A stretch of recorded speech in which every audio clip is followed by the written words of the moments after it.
Étudiant en STAPS L2MS Management du sport. Et on est là dans le cadre, comme on te l'a dit, d'interviewer des intervenants pour plus apprendre le milieu professionnel et donner envie à des jeunes d'aller en management du sport. Donc est-ce que tout d'abord vous pouvez vous présenter et nous dire la formation que vous avez faite et le parcours professionnel? Je m'appelle Bastien Fauconnet, j'ai 30 ans, j'ai fait un master information communication à Lyon. Ensuite, j'ai repris les études en 2022 et j'ai fait Campus 2023, donc avec la Coupe du Monde de rugby en France. Et j'ai eu 2 certifications professionnelles, administrateur d'une structure sportive et chargé de projet événementiel. Et du coup, aujourd'hui, je suis au Rugby No Limit. Vous présentez votre structure associative dans laquelle vous êtes en ce moment, l'objectif, le nombre d'adhérents, etc. Du coup, je suis au Rugby No Limit, je suis chargé d'insertion par le sport. Donc ça consiste à organiser en fait l'événement, donc qui est un gros tournoi de rugby à toucher à Launaguet, donc à 5 minutes de Toulouse. Donc c'est préparé en amont ce tournoi-là, et le reste de l'année, on accompagne socialement et professionnellement des personnes en besoin, donc généralement des demandeurs d'emploi, donc à travers la pratique du sport et en particulier le rugby. Donc le rugby à toucher, qui est aujourd'hui notre principale activité. C'est en fait redynamiser un public qui est plutôt sédentaire et l'animer à travers la pratique du sport et du rugby. Du coup, le public que vous touchez, c'est plus des jeunes? Oui, aujourd'hui on touche alors surtout les 18-29 ans pour l'accompagnement professionnel. Après on a aussi d'autres personnes à travers différents projets de l'association. Et pour, on va dire, le tournoi, on est un tournoi qui a une moyenne d'âge un peu plus élevée, donc autour des 30 ans. Mais on a une particularité, c'est qu'on a 35% de filles qui viennent au tournoi, ce qui, pour un tournoi de rugby, est très élevé et qui encourage aussi la mixité des publics à la pratique du rugby. Et c'est aussi notre mission à l'association. Et vous avez beaucoup d'adhérents? Alors adhérents, on a les bénévoles donc, qui sont soit sur le temps du tournoi, donc on en a 80 environ donc sur le week-end. Ensuite on a 15 bénévoles qui travaillent avec nous à l'année, donc sur la structuration de l'association, sur les entraînements. Et après on a environ une quarantaine de personnes aux entraînements. Et on va dire que des adhérents, on en a une grosse cinquantaine, si on compte pas les bénévoles, sinon on monte à une centaine d'adhérents à l'année. Quel poste occupez-vous dans l'association et quel type de contrat avez-vous? Alors du coup moi je suis en CDI, donc je suis chargé d'insertion par le sport, donc depuis 1 an maintenant. En soi mes missions ça va être l'accompagnement social et professionnel des personnes et l'organisation des différents projets, donc développement de projets pour les demandeurs d'emploi, pour les personnes en situation précaire à travers le sport. Quelles sont vos principales responsabilités? Du coup, ça va être le management d'une équipe, parce qu'aujourd'hui, on a des alternants, on a des services civiques, donc ça va être manager ces équipes-là, ça va être organiser les événements et être sûr que les projets se déroulent au mieux. Et voilà, gérer, on va dire, les contretemps et développer des nouvelles choses.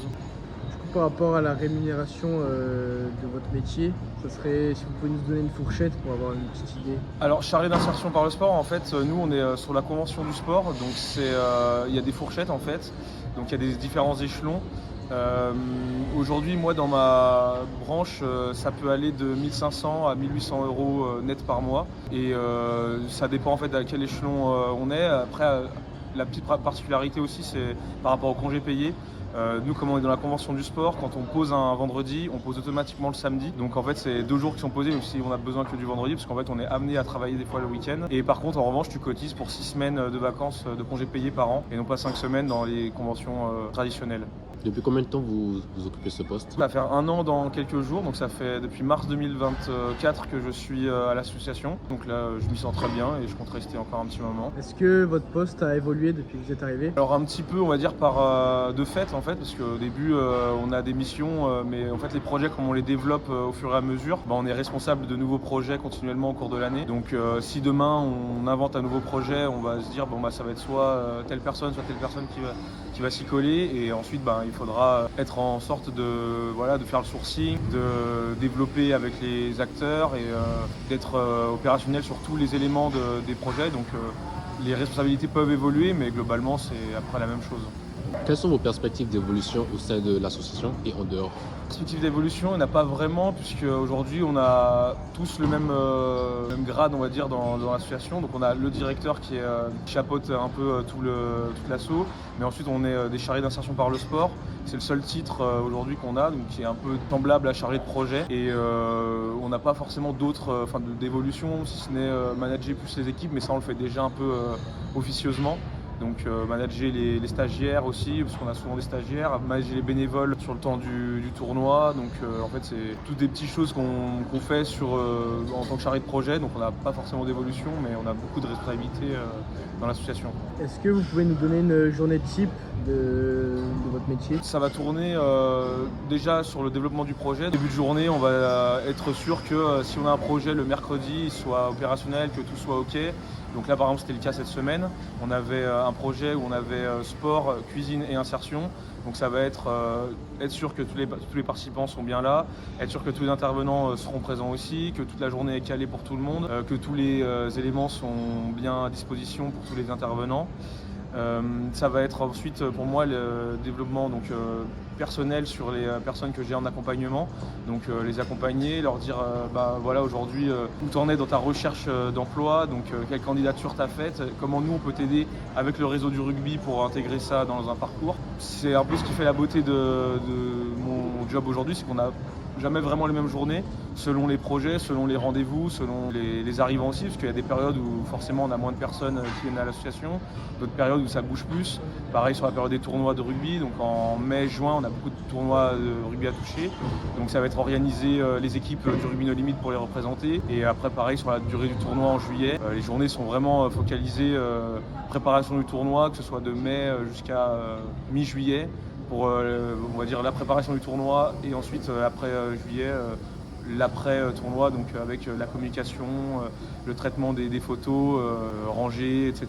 Et être sûr que voilà, toutes les équipes ont passé le meilleur moment sur le tournoi. Mais quel autre moyen humain vous avez à disposition pour réaliser vos objectifs, comme les collaborateurs, les partenaires, etc. Alors aujourd'hui à l'association, on a 4 CDI, donc 3 sur Toulouse, 1 sur Montpellier. On a 2 services civiques et on a un alternant. Et ensuite on a différents stagiaires qui interviennent au cours de l'année. Généralement des stagiaires en STAPS aussi qui ont besoin de stages un peu d'immersion. Et nous, on prend un peu tout le monde parce qu'on a besoin de main d'œuvre, surtout pour la période du tournoi. Et c'est quand même un événement qui est assez sympa. Et faire un stage qui découle sur un événement comme un gros tournoi de rugby, c'est quelque chose qui est assez sympa à vivre pour le stagiaire, qui va pouvoir s'épanouir professionnellement et personnellement aussi. On va dire qu'en ce moment on est une dizaine à l'assaut, mais ça monte sur le temps du tournoi où on a plus de stagiaires en com, en événementiel, un peu en insertion aussi, mais après à l'année on va dire qu'on a 1 ou 2 stagiaires. Est-ce qu'il y a des moyens matériels comme des locaux, des équipements, outils numériques? En local, on a du coup le local de la cartoucherie, donc où on est actuellement. Donc on est là à l'année, on a notre bureau qui est ici, ça nous permet d'avoir beaucoup de passages, parce que la cartoucherie ça draine beaucoup de monde aujourd'hui. Donc on a environ une dizaine de personnes qui passent chaque jour au stand pour demander qu'est-ce qu'on fait exactement. Après à nous de voir si la personne entre dans ce qu'on fait et pouvoir l'accompagner socialement ou professionnellement. Et ensuite, on a la mairie de Launaguet qui nous met à disposition le stade de Launaguet pour la période du tournoi. Et sinon, on a un box de rangement avec notre président qui est basé à Aucanville, où on range, on va dire, tout le matériel qui est utile pour le tournoi. Et voilà, et après ensuite, c'est mise à disposition de la mairie, des localités en fait différentes, des collectivités, pour en fait nous donner des barrières, nous donner des scènes, etc. Pour le temps du tournoi. Est-ce que tous les jours sont assez réguliers ou est-ce qu'il y a des jours où vous travaillez plus que d'autres? Et dans la saison aussi, est-ce qu'il y a des périodes dans la saison où vous travaillez plus que d'autres? Alors oui, du coup il y a des saisons où on a forcément plus de choses à faire que d'autres, notamment pour le tournoi. Moi mes horaires c'est du 9h-17h avec un jour de télétravail dans la semaine. Les particularités c'est des fois pour la période du tournoi par exemple on va beaucoup déborder parce que c'est l'événementiel et c'est un métier qui est très prenant, surtout quand l'événement est là. Donc quand c'est en amont et après on compte pas nos heures on va dire. Et sur la période on va dire plus le reste de l'année, ça peut être plus calme des fois quand on a moins de rendez-vous, mais voilà, on a toujours quelque chose à faire globalement, mais c'est sûr qu'il y a des périodes qui sont plus prenantes que d'autres. L'été, forcément, on a un peu moins de choses à faire. Quand c'est la rentrée ou quand en janvier, il y a beaucoup de demandeurs d'emploi, là on a forcément plus de choses à faire. pareil pour quand les beaux jours arrivent et que les tournois de rugby arrivent aussi, on a plus de matière. Est-ce que dans vos missions managériales, est-ce que vous avez rencontré des difficultés? Oui, ça peut être des fois avec les relations, on va dire entre collègues ou avec les équipes. Des fois, on demande une chose qui n'est pas forcément faite. Ça va être gérer ça, pourquoi ça n'a pas été fait, et analyser la situation en fait pour être sûr que ça ne se reproduise pas ou comprendre les tenants et les aboutissants. Après, au niveau du management, généralement tout se passe bien. Nous, on n'a pas trop de soucis à se faire, mais par exemple sur le tournoi où on a beaucoup d'effectifs, voilà, c'est être sûr que tout le monde soit cadré et tout le monde sache quoi faire à quel moment.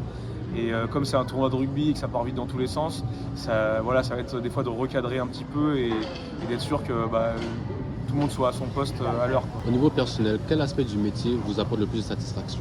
Moi, ça va être l'événement, on va dire, de fin juin. Parce que moi, l'événementiel sportif, c'est ce qui me galvanise, en fait, de voir qu'un événement se déroule et se déroule bien, que tu penses en fait quelque chose en amont et que tout se déroule comme tu l'as prévu, et de voir en fait que les gens s'amusent, c'est en fait ce que j'aime faire aujourd'hui.